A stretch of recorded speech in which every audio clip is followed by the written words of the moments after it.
دیکھیں سیرت کی کتابیں تو پڑھ کے دیکھیں، اپنے نبی کی زندگی تو پڑھ کے دیکھیں وقت نکال کے کہ ہمارے نبی کی زندگی کیا ہے۔ سیرت کی کتابیں کیا کہتی ہیں کہ پڑوسی کا کتنا بڑا حق ہے، اور کتنے لوگ ہیں جو جن کے پڑوسی بیچارے سکھی ہیں اور خوش ہیں، اکثر عام طور پہ پڑوسی پریشان ہوتا ہے بیچارہ۔ یہ پیسہ جو ہے نا یہ اللہ کا دیا ہوا ہے۔ یہ پیسہ کس کا دیا ہوا ہے بھائی؟ اللہ کا دیا ہوا ہے۔ پیسے میں سب سے پہلا حق کیا ہے؟ اللہ ہی کا حق ہے، سمجھ آئی نا؟ میرا پیسہ، میری جان، میرا مال، یہ سب اللہ کا ہے، اللہ کے دین کا ہے۔ کیوں جی؟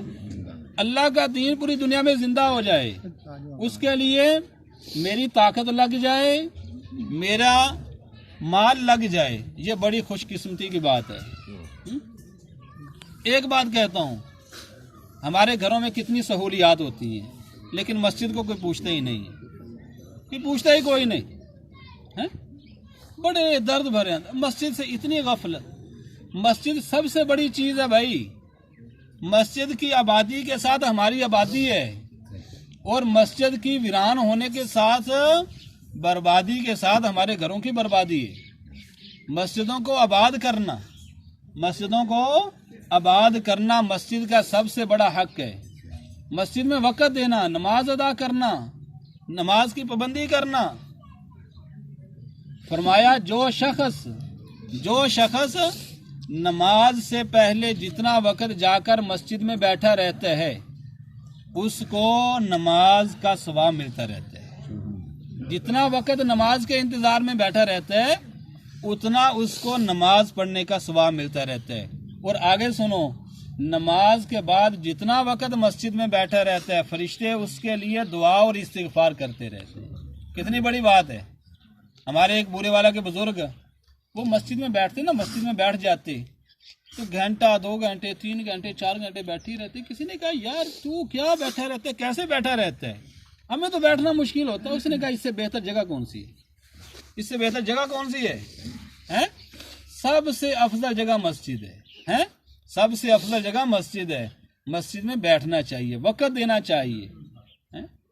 ہمارا تو یہ ہوتا ہے نا کہ سلام پھرا اور چلو جی، سنتیں بھی اللہ کے حوالے ہیں، فرض ہی پڑھ لی۔ نہیں، مسجد میں میرے دوستوں اور عزیزوں زیادہ سے زیادہ وقت دینا اور مسجد کا ہر طرح سے خیال کرنا ہے۔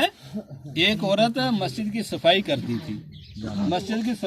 تھی ایک عورت، اور ایک نوجوان وہ بھی کرتا تھا۔ وہ فوت ہو گیا تو لوگوں نے کیا کیا؟ لوگوں نے اس کو دفن کر دیا، سمجھ آئی نا؟ لوگوں نے اس کو دفن کر دیا۔ جو آدمی بھی فوت ہوتا تھا نبی اکرم صلی اللہ علیہ وسلم کے زمانے میں آپ صلی اللہ علیہ وسلم کو بتایا جاتا تھا، سمجھ آ رہی نا جی؟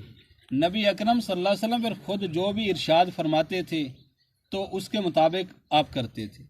لیکن وہ فوت ہو گیا، مسجد کی صفائی لوگوں نے کہا کوئی اتنا بڑا تو یہ آدمی ہے کوئی نہیں، مسجد کی صفائی ہی تو کرتا ہے، اس کو دفن کر دیا چپ کر کے، بتایا نہیں۔ نبی اکرم صلی اللہ علیہ وسلم نے دیکھا کہ نئی قبر بنی ہوئی ہے، آپ نے فرمایا یہ کس کی قبر ہے؟ لوگوں نے کہا یا رسول اللہ یہ فلاں عورت کی قبر ہے جو مسجد میں جھاڑو دیتی تھی۔ آپ نے فرمایا تم نے مجھے بتایا ہی نہیں۔ انہوں نے عرض کیا یا رسول اللہ ہم نے بس کہا کہ یہ کون سی بڑی بات ہے، بس ہم نے۔ آپ نے اس کی قبر پہ کھڑے ہو کے دعا فرمائی اس کی قبر پہ کھڑے ہو کے، اور پڑھا۔ یعنی نبی اکرم صلی اللہ علیہ وسلم نے فرمایا نہیں یہ چھوٹی بات نہیں تھی جو تم نے کیا، یہ معمولی بات نہیں، یہ بہت بڑی بات ہے۔ مسجدوں کو آباد کرنا۔ ایک حدیث پاک میں آتا ہے کہ قیامت والے دن مسجدوں کو کشتیاں بنا دیا جائے گا، سواریاں بنا دیا جائے گا۔ جو لوگ قبروں سے اٹھیں گے نا وہ ان میں سوار ہو کر میدان محشر میں پہنچیں گے۔ ایک حدیث پاک میں آتا ہے کہ قیامت والے دن ساری کی ساری مسجدوں کو بیت اللہ شریف کے ساتھ ملا دیا جائے گا، ساری دنیا ہی ختم ہو جائے گی، دفتر بھی ختم، سکول بھی ختم، سب کچھ ختم، ایک مسجدیں باقی رہیں گی۔ تو مسجدوں کو بیت اللہ کے ساتھ، اللہ کا جو سب سے بڑا گھر ہے اس کے ساتھ ملا کے اس سب کو جنت میں داخل کر دیا جائے گا۔ جب یہ جنت میں جائیں گی تو یہ چیخیں گی، پکاریں گی اے اللہ ہمیں جو آباد کرتے تھے ان کو بھی جنت میں بھیج ہمارے ساتھ۔ اللہ تعالیٰ پھر ان سب کو جنت میں بھیج دے گا، ان سب کو اللہ تعالیٰ پھر جنت میں بھیج دے گا۔